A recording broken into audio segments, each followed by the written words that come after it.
This is Democracy Watch. Marc, we have seen a number of confirmation hearings over the last week or so, and I think a recurring theme that we're seeing in these confirmation hearings are folks who are overtly lying to the people that they're testifying in front of. Recently, we saw RFK do it multiple times where, for example, he was confronted on saying that he said COVID-19 was a genetically engineered bioweapon that targets black and white people but spared Jews and Chinese people. He said he was quoting an NIH study. The NIH study did not say what he's saying it said. There was another instance where he said that pesticides causes children to become transgender. He did reference something along those exact lines. So we're seeing these lies over and over again put forward by the nominees. And by the way, we've seen this in the past as well from Supreme Court nominees, for example, who say, oh yeah, we respect stare decisis, we respect Supreme Court precedent, we think it's important to uphold Roe, and of course, once they're confirmed, they turn around and just completely trash it, vote to overturn the very thing that they said that they respected.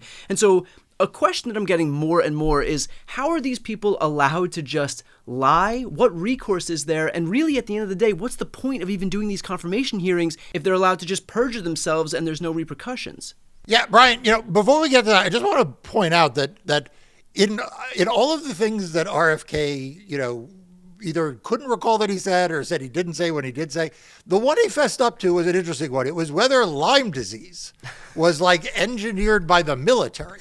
Yeah. That one he was like, yeah, I probably did say that. That one he's like, you know what?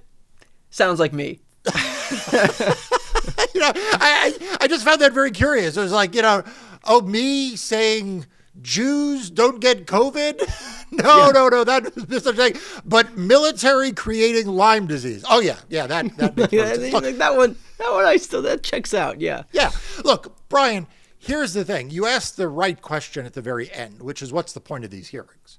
What is the point of these hearings if Republican senators are just going to let these nominees have a total free pass on saying preposterous things? I mean, even the things they say that are not lies are just preposterous. I mean, RFK's answers to Senator Shaheen about his positions on abortion were preposterous. I mean, RFK's answers about how money is spent in the federal government, spoiler alert, he has no idea how money is actually spent in the federal government. And Republicans are just acting like, oh, yes, that was a very cogent answer. I mean, it's akin to when they say that Donald Trump is really smart. It's just you are left with the question, what are the purpose of these hearings if the nominees are allowed to just say anything? And the anything, as you say, can run the gamut from things that are just flat out not true to things that are just nonsensical. They're just they are nonsensical. And then on top of that, they betray nominees who are just utterly unqualified. I mean, one of the things you walked away from Pete Hegseth's nomination believing, no matter what else you think about Pete Hegseth, is this man is not qualified to be the Secretary of Defense. He does not understand the role of the Pentagon. He does not understand the role of the Secretary of Defense. But this is what a political party looks like when it has completely capitulated itself to Donald Trump and where it has no interest in playing a meaningful part of the process, but yet runs the process. It really goes to show that what Trump is looking for is not somebody who's qualified. I mean, on its face, you would think that he would have a vested interest in putting forward people who are qualified because, look, these are his nominees. You would think he would want good people staffing these positions because they reflect onto him.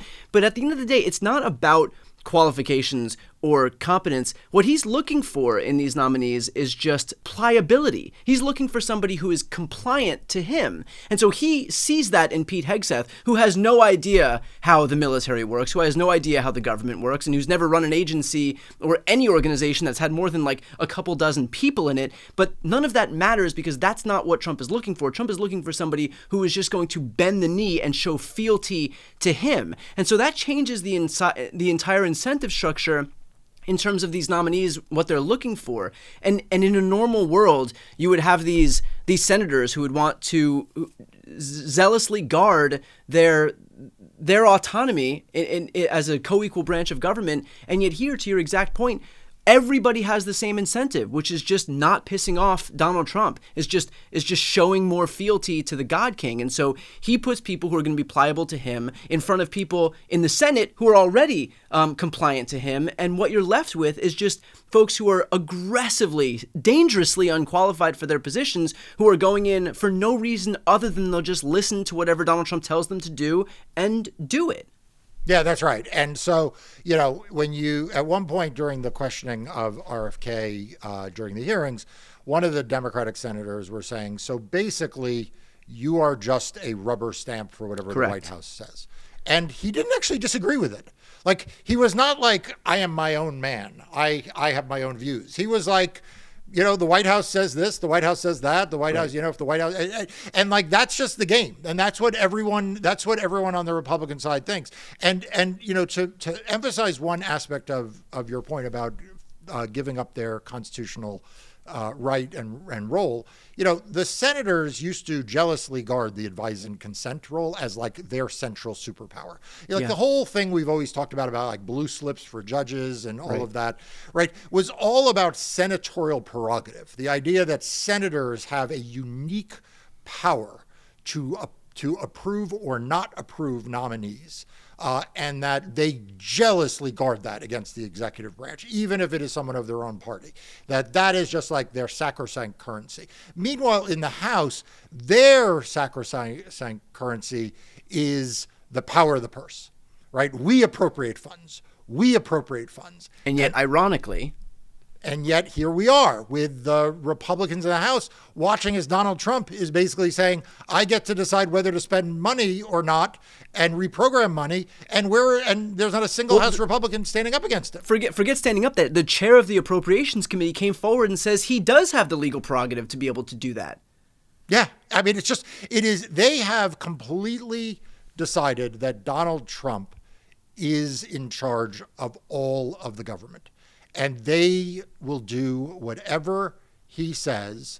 And the thing that makes this, in some ways, hard to combat, but it is the place where the legacy media has become complicit, frankly, is that because it's out in the open, because they say it, because the chairman of the Appropriations Committee says it, the legacy media is complicit. So, for example, they will say, you know, the number of times the legacy media will say, well, you know, this is what Donald Trump campaigned on, as if somehow that makes it okay that he's doing something unconstitutional, is remarkable. Or they'll cite the Republican head of the Appropriations Committee and they'll act like, well, therefore the Constitution doesn't apply.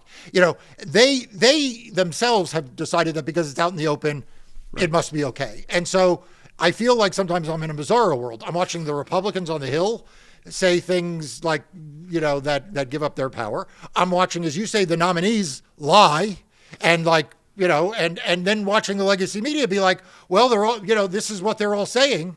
And you're like, well, but isn't your job, Mr. Reporter? You know, isn't your job to not just be a stenographer of this, but to actually call it out? And like, they don't seem to think that's their job.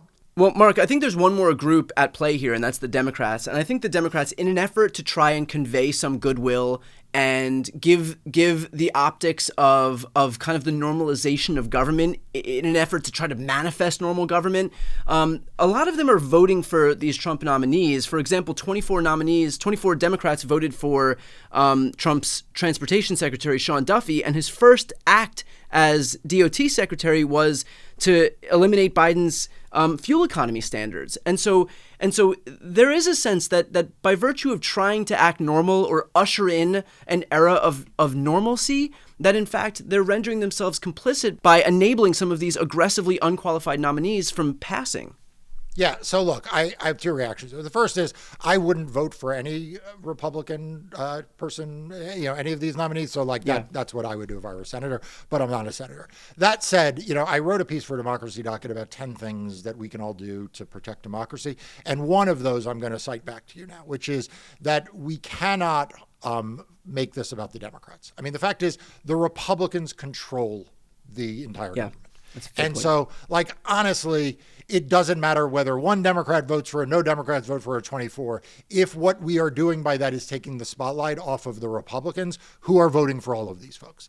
And so the fact is that this is fundamentally about a Republican Party that has ceded power to Donald Trump. And you just can't blame the Democrats. I mean, the Democrats don't have the power to do anything about it, so they can't be blamed. Do I wish they would more likely go on your show than on, Meet the Press? Yes. And that's something that I am critical of, because that would make a difference. But like on who they vote for or don't vote for, unless it's a deciding vote, I just don't think it matters. Yeah, it's a fair point. And I think that also your point of what we can do moving forward to actually elicit some type of change is especially important. So I'm going to put the link to that Democracy Docket article in the post description of this video. And more broadly, for folks who are watching right now, if you're not yet signed up for Democracy Docket, it is an invaluable resource that I use on a daily basis, and especially important right now as we kind of enter this post-truth era where we are seeing a lot of these folks lie with impunity, and it's coming right from the top of the White House. So never a more important time to sign up for Democracy Docket. I'll put the link right here on the screen and also in the post description of this video. I'm Brian Tyler Cohen. I'm Marc Elias. This is Democracy Watch.